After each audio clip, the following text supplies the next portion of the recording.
आज दुनिया में भारत की विदेश नीति पिटी है।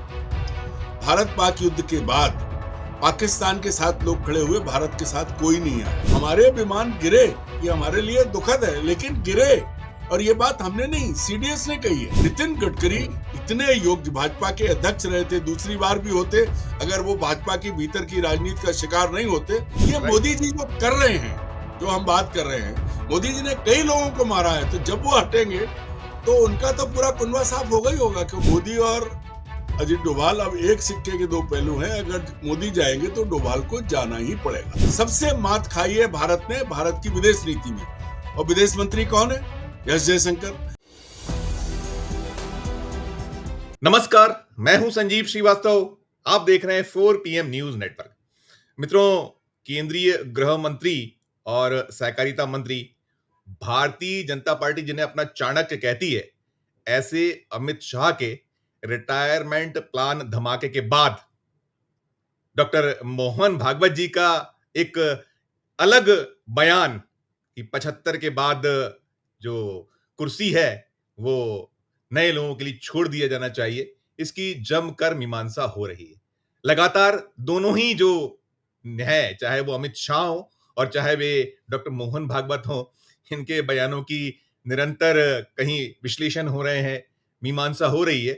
और ये जो सब कुछ हो रहा है, सवाल ये भी उठ रहा है कि जो मशविरा संघ प्रमुख डॉक्टर भागवत ने दिया है, संकेतों में जो कुछ कहा है, क्या मोदी उसे फॉलो करेंगे? क्योंकि बहुत शीघ्र 17 सितंबर को नरेंद्र मोदी जी 75 वर्ष के हो जाने वाले हैं और उनके ठीक 6 दिन पहले डॉक्टर मोहन भागवत जी भी 75 की उम्र पूरी करने वाले हैं। तो ये जो रार है, तकरार है संघ और जो मोदी शाह की भारतीय जनता पार्टी है, ऐसे वक्त में जो उनका बयान आया है, तो सब कुछ जो चल रहा है, हम बहुत सारी बातें कर रहे हैं, बहुत सारे उसके अर्थ खोज रहे हैं या उसके विश्लेषण हो रहे हैं, लेकिन ये कोई नहीं सोच रहा है कि यदि मोदी चले गए तो फिर उनके जो निष्ठावान, उनसे जुड़े निष्ठावान लोग हैं, अमित शाह से जुड़े जो निष्ठावान लोग हैं, उन सबका क्या होगा? या मोहन भागवत जी ने कहीं 75 की आयु पूरी करने पर स्वयं इस्तीफा दे दिया, तो फिर संघ के जो प्रिय चेहरे हैं, पात्र हैं, उनका क्या होगा? तो जो सवाल है ये सारे के सारे, जैसे मैंने कहा कि हम लोग जो मीडिया है, प्लेटफॉर्म्स हम जैसे हैं, सब उस दिशा में सोच रहे हैं कि मोदी गए या मोहन गए तो कौन होगा अगला चेहरा, क्या हो सकता है। लेकिन इनसे जुड़े लोगों का क्या होगा, इस बारे में बहुत कम हमें नहीं दिखाई पड़ा है किसी ने सोचा हो। तो हमने सोचा कि आज इसी मसले पर, इसी विषय पर कहीं बातचीत की जाए और चला जाए एक बहुत बहुत खास मेहमान। पहले मैं उन्हें जोड़ूंगा। सबसे पहले जुड़ गए हमारे साथ हैं सीनियर जर्नलिस्ट अरुण दीक्षित साहब। आपका एक 4.5 दशक का अनुभव, नवभारत टाइम्स और अनेक जो मीडिया प्लेटफॉर्म है उसमें आप सेवाएं देने वाले, बहुत बारीक निगाह नजर रखने वाले और धुआंधार विश्लेषण करने वाले। और इन दिनों तो फ्रीलांसर हैं, जहां मैं मध्य प्रदेश की राजधानी भोपाल में बैठा हूं, वहीं आप आते हैं। और संघ जो है, ये प्रयोगशाला रहा है मध्य प्रदेश की। तो मैं ऐसे अरुण दीक्षित जी का पहले बहुत बहुत स्वागत करूंगा। अरुण सर, बहुत स्वागत, बहुत आभार कि आप हमसे जुड़े। और शुरुआत यहीं से करूंगा कि बहुत सारे लाभार्थी हैं मोदी और शाह की बीजेपी में, चाहे वो सत्ता में सीधे भागीदारी करने वाले हों या फिर प्रशासनिक या और जो इस तरीके के देश के बहुत महत्वपूर्ण पद हैं उन पर, जैसे अजीत डोभाल। फिर हम बहुत सारे राज्यपालों की बात करें, बेहद बेहद प्रिय राज्यपालों में मनोज सिन्हा जम्मू कश्मीर, इधर मध्य प्रदेश में मंगू भाई पटेल, से बहुत लंबी फहरिस्त है। तो यदि अमित शाह, माफ कीजिएगा, यदि नरेंद्र मोदी जी झोला उठा के निकल गए, यदि अमित शाह साहब ने कुछ कदम उठा लिया, तो फिर इनका क्या होगा? शुरुआती टिप्पणी इन दो मसलों पर। मैं लगातार आगे इसी तरह की बात करूंगा। अरुण दीक्षित साहब। धन्यवाद संजीव जी। सबसे बड़ी बात तो यह है कि आज आप जिसको भारतीय जनता पार्टी कहते हैं, मेरा मानना है कि वो भारतीय जनता पार्टी अब नहीं है, ये मोदी जनता पार्टी है। चूंकि मोदी की सरकार, सब कुछ मोदी। आप देखिए 2014 से लेके आज की तारीख तक, अब की बार मोदी सरकार, मोदी का नाम, जो कुछ है, एवरीथिंग इज मोडिफाइड। कहीं भी बीजेपी नहीं है। जो आपने कही बात, क्या होगा, तो मैं एक बात स्पष्ट कर दूं कि संघ स्थायी है। संघ में कोई चेहरा कल को भागवत की जगह कोई दूसरा भी आ जाएगा, तो जो संघ का पूरा काडर है, जो उसकी व्यवस्था है, उसमें कोई बदलाव बहुत ज्यादा नहीं होगा। जो भी आएगा बीजेपी में, उसको संघ का आदर करना ही पड़ेगा। ये अलग बात है कि मोदी ने नहीं किया है, बहुत कुछ बदला है, लेकिन वही जो दूसरी और अहम बात है जिस पर आज आप और हम बात कर रहे हैं कि मोदी गए तो पूरी बिल्डिंग जो है वो रिनोवेट होगी, ताश के पत्तों की तरह फिर फेंटे जाएंगे, चाहे वो राज्यपाल हो, चाहे वो नौकरशाह हो, चाहे वो मंत्री हो, सब कुछ बदलेगा। क्योंकि पिछले 10-12 साल में नरेंद्र मोदी ने जो कुछ किया है वो अपनी मर्जी से किया है, उन्हें जो पसंद आया उन्होंने किया है। एक तरफ से शुरू करें तो उनकी कैबिनेट को ले लीजिए, पिछली कैबिनेट में तो मैं 7 पहले आईएएस पहले मैं और चाहूंगा, पहले अजीत डोभाल इस पे बात करें, मैं कैबिनेट पे आऊंगा कि चाहे वो जो नौकरशाह अश्विनी वैष्णव, एस जयशंकर, हरदीप पुरी, अर्जुन मेघवाल, बहुत सारे लोग हैं, फिर निर्मला सीतारामन, इनका क्या होगा मैं उस पर अगले उसमें आऊंगा। पहले चरण में अजीत डोभाल साहब जो इस वक्त नेक्स्ट टू जो अमित शाह या मोदी के बाद जो इनका क्रम है, भले ही एक लंबा कैबिनेट का वो हो, लेकिन अजीत डोभाल बहुत पावरफुल है। तो पहले अजीत डोभाल या राज्यपालों की बात, फिर मैं करूंगा आपसे मंत्रियों की बात। देखिए, जहां तक अजीत डोभाल की बात है, शुरुआत में अजीत डोभाल संघ के लिए काम कर रहे थे। वो वहां पर एक अलग विवेकानंद केंद्र चलाते थे कई वर्षों से। मैं दिल्ली में था तो बतौर नवभारत टाइम्स संवाददाता कई बार उनके कार्यक्रमों में गया। वहां वो पुराने नौकरशाह और उनको बड़ा जोड़ने का काम करते थे, लेकिन मोदी के आते ही उनकी लॉयल्टी बदल गई। अब संघ से ज्यादा वो करीबी हैं नरेंद्र मोदी के, और मोदी का जितना इवेंट मैनेजमेंट हो रहा है पूरी दुनिया में, उसके सूत्रधार खुद अजीत डोभाल है। जहां कहीं भी हो वो पूरा, चाहे उनके सामने राजस्थानी संगीत करवाना हो, चाहे मोदी मोदी के नारे लगाने हो, हाउडी मोदी करवाना हो, चारों तरफ, चाहे वो गयाना में कराना हो, चाहे अमेरिका में कराना हो, सारा खेल, या मंगोलिया में कराना हो, सारा खेल अजीत डोभाल जी करते रहे हैं। और उन्होंने, अब तो वो इतने आगे बढ़ गए। अभी सबसे बड़ा सवाल तो, जब अब पाकिस्तान के साथ हमारा युद्ध हुआ, संक्षिप्त 3 दिन का युद्ध, उससे पहले पहलगाम पर जो अटैक हुआ, तो सबसे बड़ा बात सवाल तो ये था कि राष्ट्रीय सुरक्षा सलाहकार कर क्या रहे थे। सवाल वहां आता है, देखिए एक चीज स्पष्ट करें आगे बढ़ने से पहले, पहलगाम अटैक में आरएसएस वालों ने, या आरएसएस वालों से हटके कहें तो अंधभक्तों ने, या ट्रोल मीडिया ने, या ट्रोल आर्मी ने सबसे पहले जम्मू कश्मीर की सरकार पर सवाल उठाया। लेकिन वास्तविकता यह है कि वहां कानून व्यवस्था जो है वो गृह मंत्रालय के अधीन है, जैसी दिल्ली में है, जैसी पुदुचेरी में है, या केंद्र शासित प्रदेशों में है। तो वहां तो जिम्मेदारी तो अमित शाह और अजीत डोभाल की होनी चाहिए थी, लेकिन नहीं हुई, आज तक पता नहीं है।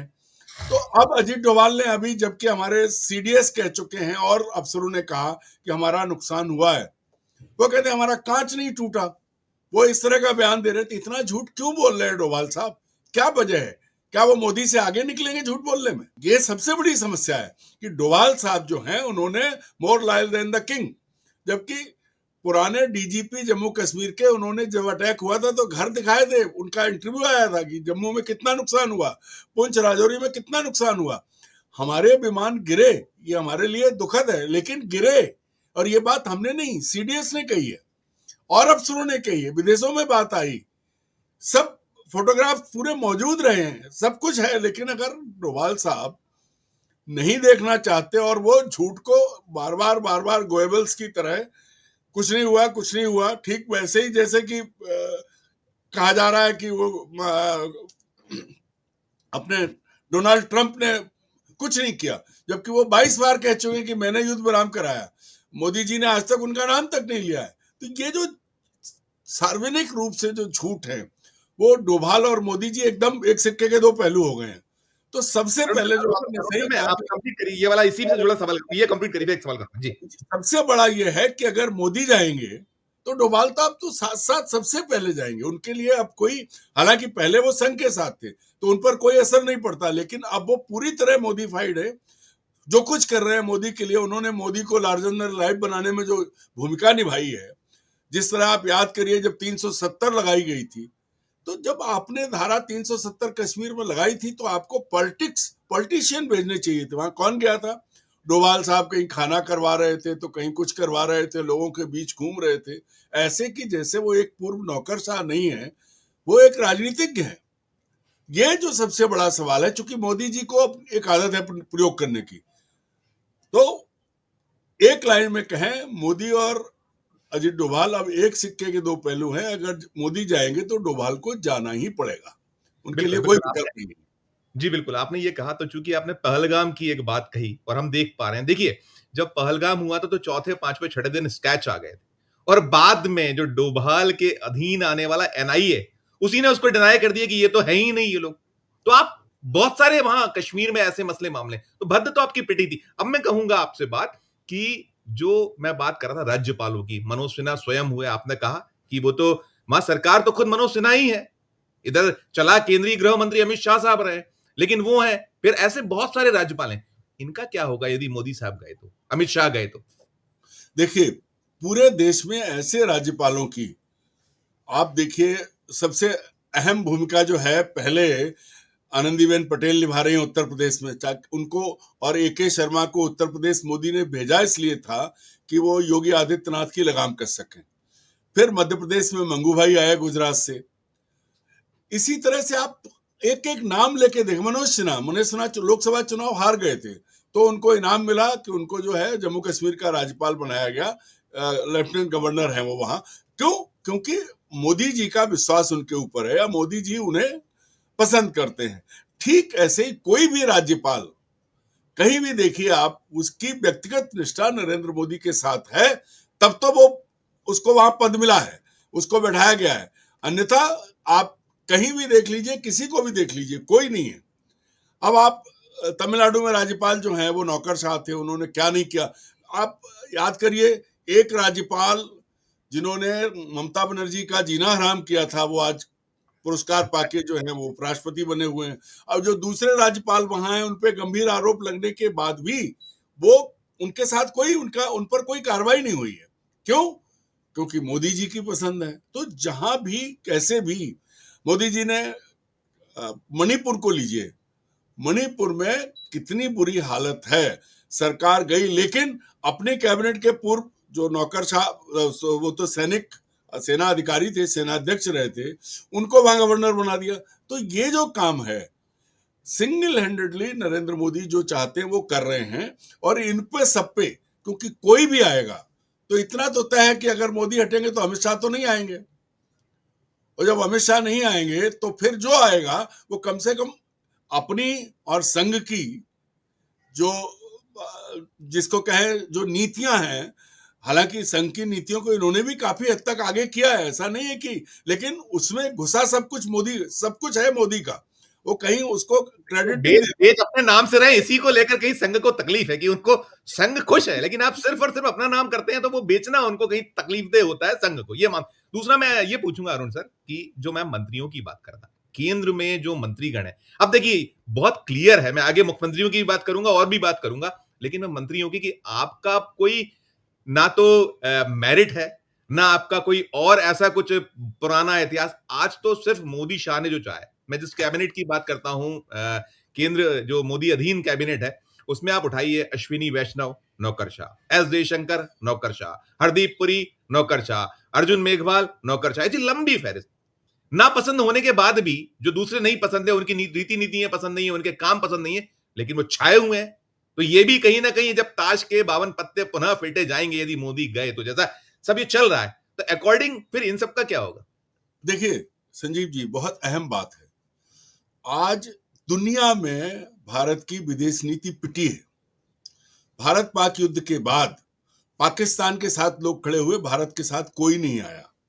दूसरी बड़ी चीज, वो जिनको my friend Trump Narendra Modi कहते थे, वो पाकिस्तान के उस सेनाध्यक्ष को बुला के अपने साथ डिनर कराते हैं जो भारत के खिलाफ उसने एक तरह से युद्ध उसी ने शुरू कराया।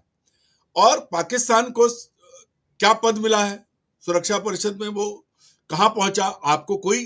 तो सबसे बुरी चीज, सबसे जगह सबसे मात खाई है भारत ने, भारत की विदेश नीति में। और विदेश मंत्री कौन है? एस जयशंकर। अरे भाई, एक नौकरशाह पॉलिटिशियन नहीं हो सकता। जो जो सोच एक राजनीतिज्ञ की हो सकती है, वो एक नौकरशाह की नहीं हो सकती। हाँ, आपके सामने yes sir, right sir, okay sir करेगा, लेकिन जहां उसे चीन, मोदी ने कहा ना कोई घुसा था ना कोई घुसा है, घुसे बैठे हैं। आज भी गालवन घाटी में जो है, गलवान घाटी में चीन है, अरुणाचल पे चीन कर रहा है, चीन पाकिस्तान में घुस के अंदर तक आया है, आपने नहीं माना। कहीं भी आपको सपोर्ट नहीं मिला। छोटे छोटे देशों में एस जयशंकर घूम के आए, नीदरलैंड यात्रा पे गए थे, मैं वहां था नीदरलैंड में उस समय, कोई चर्चा तक नहीं, 50 लोग इकट्ठे हो गए, कार्यक्रम हो गया, विदेश मंत्री चले गए।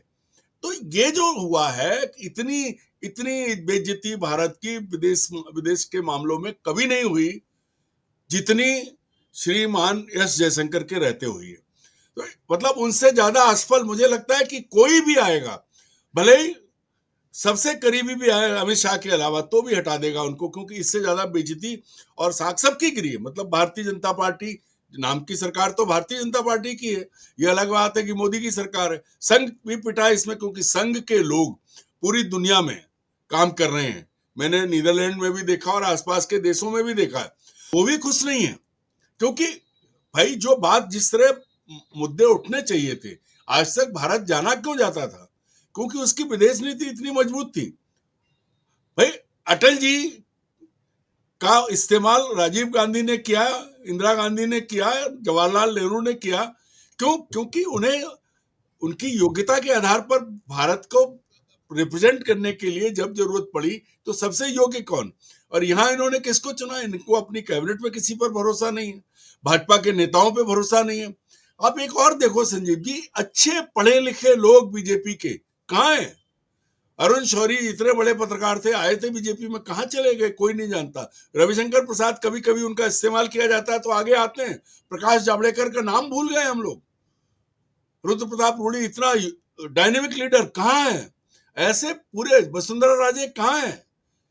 शिवराज सिंह कैबिनेट में तो है लेकिन क्या कर रहे हैं? ऐसे ही रमन सिंह और ब्रजमोहन अग्रवाल कहाँ है? उत्तर प्रदेश के तो नेता पूरी तरह साफ हो गए। तो जो सबसे बड़ी चीज ये है कि इन्होंने जो खेल किया है वो ये है कि एक नौकरशाह चाहिए। अब विदेश मामलों के बाद आप आ जाइए अश्विनी वैष्णव पे। अश्विनी वैष्णव IAS थे और वो फिर उद्योगपति भी बने। उन्होंने अपना किया, उड़ीसा काडर के थे वो। उन्होंने उड़ीसा में बीजेपी की मदद की तो फिर उनको बदले में मंत्री बना दिया मोदी जी ने। इतने भयंकर रेल दुर्घटनाएं हुई हैं अश्विनी वैष्णव के रहते, लेकिन इस्तीफा नहीं लिया मोदी। इस्तीफा लेते ही नहीं है, लोग मरे मरते रहे, हर चीज के लिए उछल के आगे आते हैं अश्विनी वैष्णव। एक जमाने में पीयूष गोयल थे, कहाँ है? कहाँ है भूपेंद्र सिंह? कोई नहीं बोलता। बात करेंगे तो अश्विनी वैष्णव आएंगे, या फिर जो है हरदीप पुरी आएंगे, या फिर अर्जुन मेघवाल। हालांकि उनका ग्राफ अभी गिरा हुआ है। मजे की बात यह कि पिछली कैबिनेट में 19 से 24 तक 7 नौकरशाह जो है, जनरल साहब को मिला लें तो 8, ये सब उसमें जो थे मंत्री थे और सारे इंपॉर्टेंट। तो सबसे अहम बात है कि ये जो लोग हैं ये बीजेपी के लोग नहीं है। चूंकि नरेंद्र मोदी को कोई सवाल सुनने की आदत नहीं है, उनके मुंह से निकले और वो पूरा हो जाए। वो काम कौन करता है? वो काम नौकरशाह, चूंकि उन्होंने जिंदगी भर वही काम किया है। अपनी बात वो कम कहते हैं, सुनते ज्यादा हैं और अमल उसी पे करते हैं। Yes sir, right sir, okay sir, thank you sir, ये 4 सेंटेंस बोलता है नौकरशाह। तो जिनके नाम हम ले रहे हैं, चाहे उनमें यही स्थिति श्रीमती निर्मला सीतारमण की है। तो आप अर्जुन मेघवाल पहले बहुत एक्टिव थे, अब नहीं है बेचारे, वो राजस्थान से आते हैं। सबसे बुरी बात यह है कि इनके आगे पूरी कैबिनेट, राजनाथ सिंह रक्षा मंत्री हैं, जब इस्तेमाल किया नरेंद्र मोदी ने बोलने के लिए तो पहले उन्होंने 2 छोटे स्तर की महिला अधिकारियों को आगे किया, फिर DGMO को आगे किया, रक्षा मंत्री को बोलने का मौका ही नहीं दिया। बहुत आखिर में जब कोई उपाय नहीं बचा तब राजनाथ सिंह का एक बयान आया था। क्या मतलब है इसका? नितिन गडकरी इतने योग्य भाजपा के अध्यक्ष रहे थे, दूसरी बार भी होते अगर वो भाजपा की भीतर की राजनीति का शिकार नहीं होते तो दूसरा टर्म भी पूरा करते। वो तमाशा भी हमने देखा था कैसे भाजपाइयों ने मिलकर गडकरी की पूर्ति पर छापे डलवाए। तो अब आप किसी भी कैबिनेट में और कौन है? आपने जो कांग्रेस से लिए लोग या दूसरों दलों से लाए हो आप, उनको आपने बैठाया हुआ है। ज्योतिरादित्य सिंधिया उनमें से एक है। ऐसे एक लंबी सूची है। बैसाखी की सरकार है तो आपके पास नायडू के लोग भी हैं, नीतीश के लोग भी हैं। मैं आता हूँ, मैं मेरे पास समय थोड़ी सी रहेगी तो मैं छोटे छोटे सवाल चाहूंगा। आपने सबसे बात बड़ी की, अब चीज पहले पहले हाँ कंप्लीट करिए। सबसे बड़ी चीज ये है कि चाहे जयशंकर, अश्विनी वैष्णव, हरदीप पुरी, निर्मला सीतारमन या अर्जुन मेघवाल या ऐसे लोग जो खांटी पॉलिटिशियन है, वो कहाँ है? वो कहाँ दिख रहे हैं आपको? सबसे बड़ी चीज यही है। और ये तो सब जाएंगे। Right sir, right sir, right sir. आपने चूंकि बात की नितिन गडकरी साहब की, देखिए हमने शुरुआत की थी कि अमित शाह साहब का वो अनायास रिटायरमेंट प्लान ऐलान, फिर उसके बाद मोहन भागवत साहब का 75, और फिर जो नई पीढ़ी को मौका देने की तो तीसरी। अभी इन सब के बीच में नितिन गडकरी साहब ने बड़ा अहम बात कही है, उसमें भी एक छोटी सी टिप्पणी, फिर मैं और आगे करता हूं बात। देखिए संजीव जी, नितिन जी जो हैं वो लगातार बोलते रहे। उनको नरेंद्र मोदी जी ने बिल्कुल, चूंकि नागपुर से हैं, बाहर तो नहीं कर पाए जैसे जावड़ेकर को कर दिया, लेकिन उनको ऐसे ठंडे बस्ते में कोल्ड स्टोरेज में डाला हुआ है। उसके बावजूद चूंकि सड़क उनके पास है तो वो कभी कभी अक्सर अपनी बात कहते रहते हैं और कई बार मजाक में सड़क सड़क हंस पर हंस आ के जाते बात हैं, करते हैं। सड़क पर आ जाते हैं, सीधे सीधे हाँ, बाएं वो से आगे आ जाते हैं। वही अभी अभी जब नरेंद्र मोदी जी गरीबी रेखा, गरीबों के खत्म होने, 25 करोड़ गरीबों के ऊपर आने की बात कर रहे थे, तब गडकरी जी का एक बयान सुना था कि अमीर अमीर हो रहे हैं, गरीब गरीबी हो रहा है, गरीबी बढ़ रही है। ये भी बात आई थी। अब जो उन्होंने कहा है, उन्होंने पहले भी कहा था कि पोस्टर छपवाने और देने से चुनाव नहीं जीते जाते। वो सारी बातें खरी खरी करते हैं। अभी की जो बात है वो भी वही साफ है कि उड़ो मत, खुदा नहीं हो आप। बिल्कुल, ये बिल्कुल। जमीन ये पे रह के भाव भाव है, उसमें भाव है, उसमें भाव है। वो जो वही जो भाव जिस अंदाज में डॉक्टर मोहन भागवत ने पहले कहा था कि ईश्वर तुल्य ना होइए, मर्यादा ना खोइए, अपनी भगवान जद मत हटे बनिए। रहिए, जो संकेत वो करते हैं। अरुण सर, मैं इसमें और पूछूंगा, आपने ये तो कहा गडकरी के बारे में। गडकरी देखिए बहुत बेबाक और साफ बात करते हैं। वो कहते हैं वो भी झूला उठा के जाने के लिए सदैव तैयार रहते हैं, उनको कोई चिंता नहीं है, कम से कम सत्ता नहीं, की। संजय मैं जी एक बात और कहूंगा। प्लीज जब प्लीज 2012 में उनको रोका गया था दोबारा अध्यक्ष बनने से, और तब ठाकुर राजनाथ सिंह, मैं इस्तेमाल कर रहा हूं, ठाकुर राजनाथ सिंह भाजपा के दोबारा अध्यक्ष बने थे, और उस समय डंके की चोट पे ठाकुर दिग्विजय सिंह ने उनकी मदद की थी। ये बात दिग्विजय सिंह खुद कह चुके हैं कि बोले मैं तो, मुझे औरंगजेब की औलाद कहा था इसलिए मैंने, तो वो पूर्ति पे छापा पड़ा, लेकिन कुछ नहीं निकला। बस ये हुआ कि वो दोबारा भाजपा के अध्यक्ष नहीं बन पाए, उनकी जगह राजनाथ बन गए। तो ये जो गेम है, ये जो चीजें हैं, तो नितिन गडकरी के पर अभी तक कहने को कोई कुछ कह ले, वो लांछन नहीं लगे हैं। जो जो चीजें, आप ठीक है, आज कोई नरेंद्र मोदी पर भ्रष्टाचार के आरोप की बात नहीं करता, लेकिन सब जानते हैं कि सब कुछ अडानी के पास चला गया है। सब जानते हैं कि अंबानी का पेट बड़ा हो रहा है। तो ये चीजें साफ हैं। राइट गडकरी राइट, पर कोई उंगली नहीं उठा पाया है, बिल्कुल और बिल्कुल। वो उनका नजरिया बहुत क्लियर है। साफ साफ, और वो है, ऐसे लीडर हैं, ऐसे नेता हैं, ये कई बार माना गया है, कहा गया है, और सबने, उनके विरोधी भी मानते हैं कि वो विजनरी लीडर है। मोदी की तुलना में इसमें वो अगर 1000 है तो ये 50 है। ऐसी बातें बार बार हमने सुनी। मैं अरुण जी पूछूंगा आपसे, चूंकि एक मैं बार बार एक कर एक नाम और जुड़ता है, एक नाम और जुड़ता है, वो संजय जोशी का है।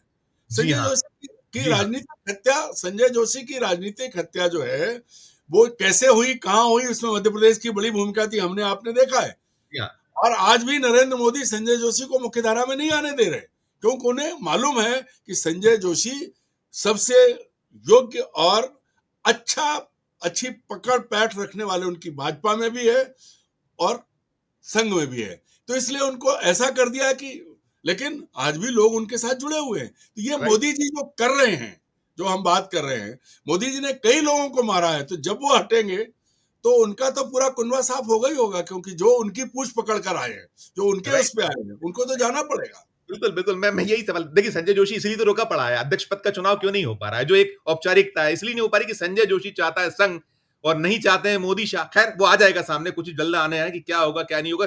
संजय जोशी मुख्य भूमिका में आ सकते हैं, बार बार आ रहा है, तो आने वाले दिनों में साफ होगा कैसे आएंगे, क्या आएंगे, वो खुलेगा। मैं आपसे जो बात कर रहा था, आपने हटने हटाने, ताश के 52 पत्ते फेंटने की बात की, पुनः उसी चीज को दोहरा रहा हूं।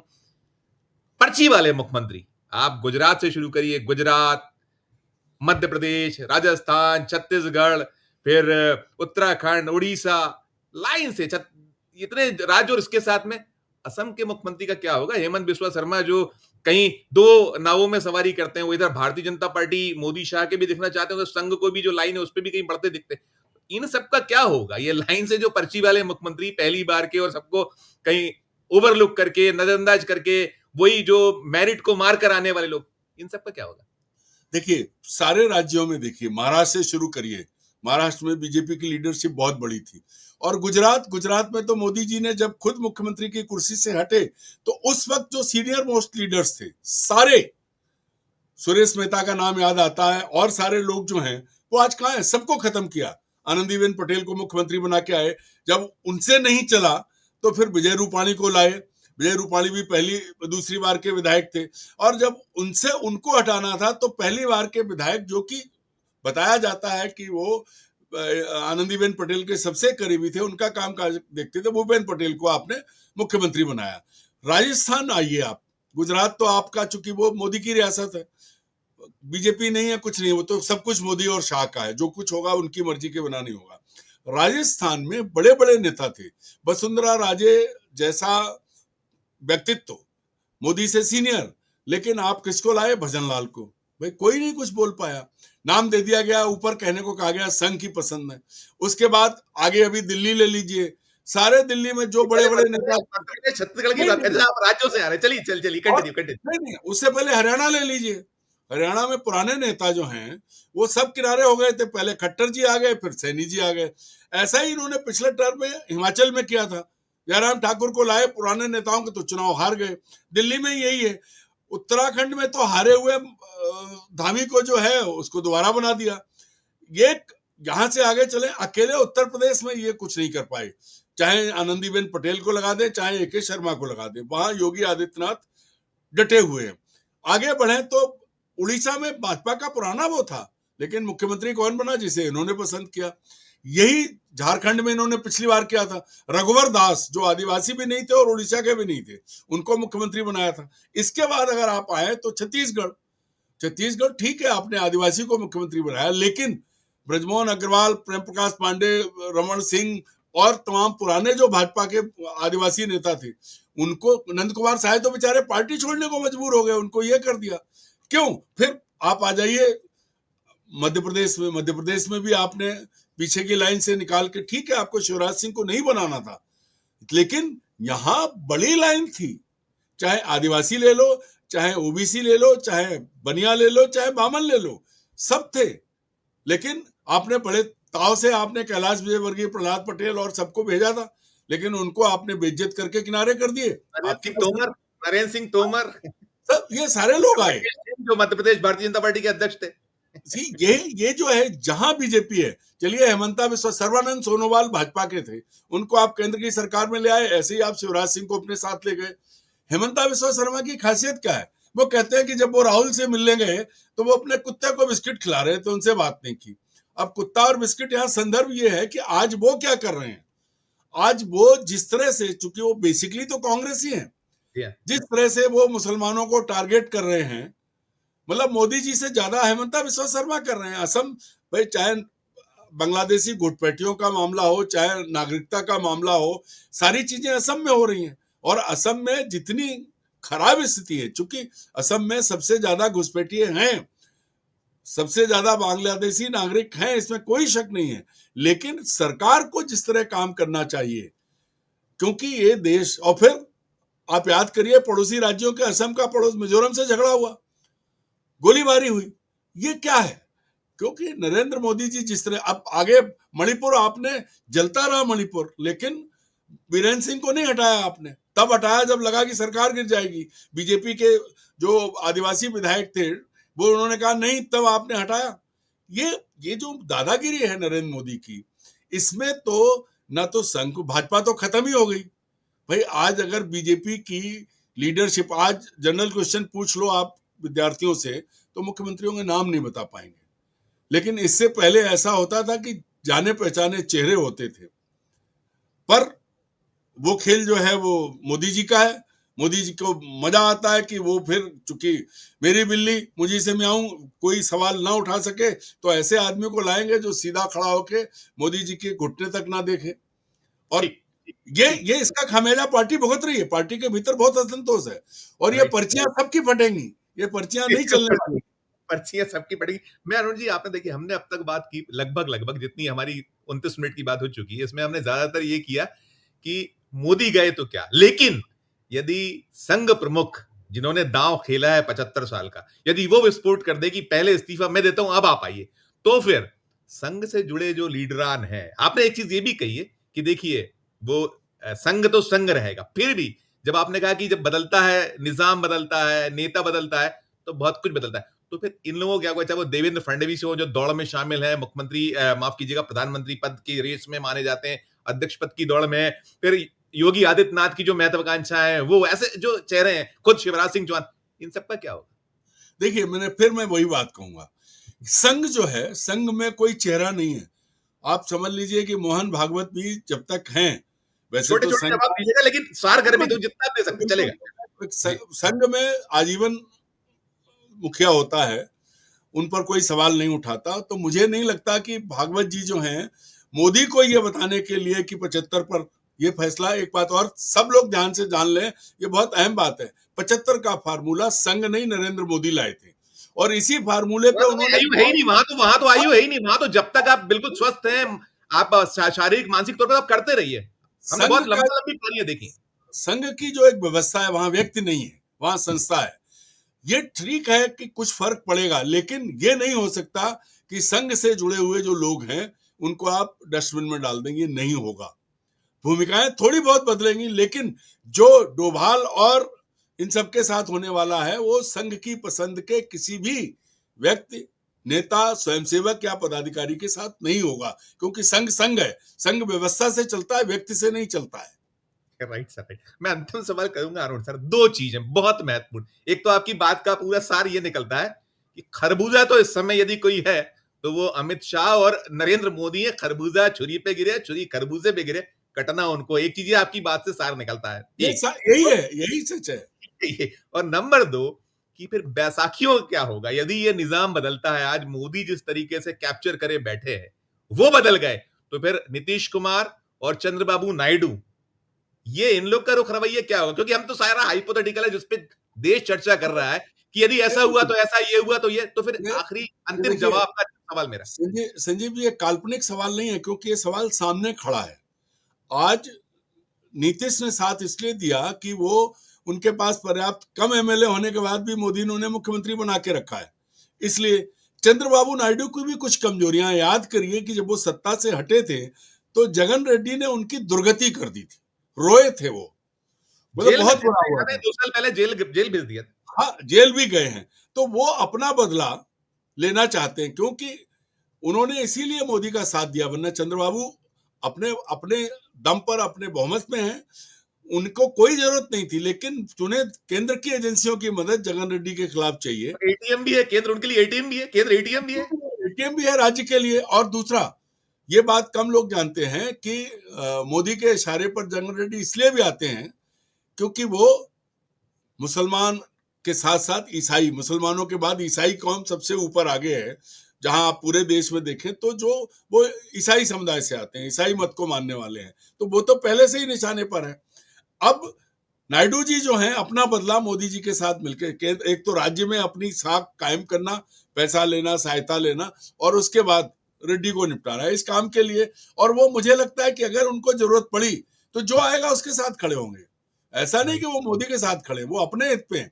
और अगर कल नीतीश कुमार को ये लगता है कि अब उनका डिब्बा बंद होने वाला है, तो इसमें मतलब आप ये इसमें हैरान मत होइएगा कि कल को फिर वो फिर लालू के पांव पकड़ ले, राबड़ी उनकी भाभी हो जाए, लालू भाई हो जाए, कोई भतीजा हो जाए आपका, वो उसको चीफ मिनिस्टर बना दे वो। हाँ, कोई वो नहीं है, कुछ भी कर सकते हैं वो, राइट, सारी चीजें हैं। तो ये नीतीश कुमार का तो ये है कि उनकी तो बहुत मजबूरी है, वो साथ छोड़ ही नहीं सकते, तो उनकी कुर्सी चली जाती। नायडू का ये है कि वो इस केंद्र के जरिए अपने बदले ले रहे हैं, अन्यथा सरकार पर टेका देने के बाद भी इनके पास कोई इंपॉर्टेंट मिनिस्ट्री नहीं है। Right sir, right sir, right sir, सबसे बड़ी बात।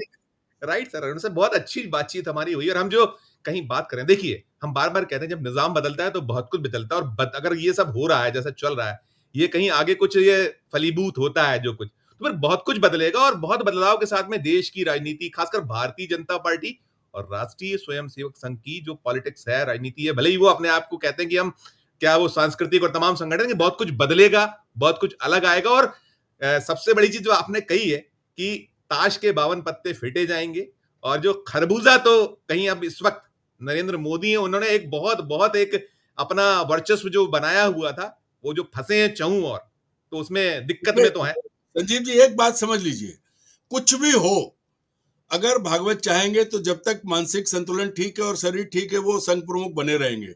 लेकिन नरेंद्र मोदी और अमित शाह को तो हटना ही पड़ेगा, उनको तो हटना ही है। उनकी स्थिति संघ जैसी नहीं है। संघ अगर चाह लेगा, ये तो संघ था जो 240 पे ले आया, वरना पैसे के दम पे जो कुछ हुआ है, संघ में बहुत बड़ा बदलाव नहीं होगा। संघ जैसा है वैसा ही रहेगा, बदले तो मोदी ही जाएंगे। राइट मोदी को ही पड़ेगा, भले ही अभी हटे या बाद में हटे। Right sir. अरुण सर बहुत अच्छी बातचीत और इतना वक्त देने के लिए आपका बहुत बहुत शुक्रिया, बहुत बहुत आभार सर। नमस्कार। तो मित्रों, आपने देख लिया, ये थे अरुण दीक्षित, और हम बात इसी की कर रहे थे कि यदि मोदी गए तो क्या। देखिए, मोदी तो वो हैं जो कहते हैं कि मैं झोला उठा के कभी भी चल दूंगा, और जो अभी आज परिस्थितियां हैं, अभी तो ये दिख रहा है कि अमित शाह ने जिस तरीके से एक अपना गेम किया है, कि खेल खेला है कि मैं जा रहा हूं झोला उठा के पहले, लेकिन कुल मिलाकर जो दोनों हैं, दोनों जो गुजरात के एक कहते हैं ना कि दो जिसमें एक जान जैसी स्थिति थी, कहीं ना कहीं वो अब मुश्किलात में है। और जो अरुण दीक्षित जी ने पूरा सार, पूरा निचोड़ लाकर दे दिया है, आपके समक्ष रख दिया है कि जो आने वाला वक्त है उसमें बहुत कुछ गुल खिलने वाले हैं। और देखिए, राष्ट्रीय स्वयंसेवक संघ वो सर्वोपरि था, सर्वोपरि है और सर्वोपरि रहेगा, ये कहीं इस बातचीत से निकल कर आया है। और एक बड़ी दिलचस्प, बहुत ही रोचक मोड़ पर ये जो चाहे मोदी शाह, उनकी बीजेपी और संघ के बीच जो रस्साकशी है, वो इस मोड़ पे खड़ी हुई है। और इसमें जो अभी आने वाले दिन है, जब भारतीय जनता पार्टी के राष्ट्रीय अध्यक्ष का ऐलान होगा, तो बहुत कुछ निकल गया। लेकिन कुल मिलाकर जो बहुत सारगर्भित लाइन यही रही है कि खरबूजा तो इस वक्त नरेंद्र मोदी हैं, चाहे छुरी उन पे गिरे, यानी खरबूजे पे गिरे या खरबूजा छुरी पे गिर जाए, कटना मोदी को होगा। इस चर्चा में इतना ही। मित्रों, आपकी अपनी पूरी चर्चा आपने सुनी, क्या राय है इस वीडियो के कमेंट बॉक्स में जाकर जरूर प्रकट कीजिएगा, अपनी राय दीजिएगा। और चर्चा अच्छी लगे तो चैनल को लाइक कीजिएगा, सब्सक्राइब कीजिएगा, ज्वाइन का बटन दबाइएगा तो हमारी और हौसला अफजाई होगी। प्यार और इसने बनाए, फिर देखते रहिए 4 PM न्यूज नेटवर्क। धन्यवाद, नमस्कार।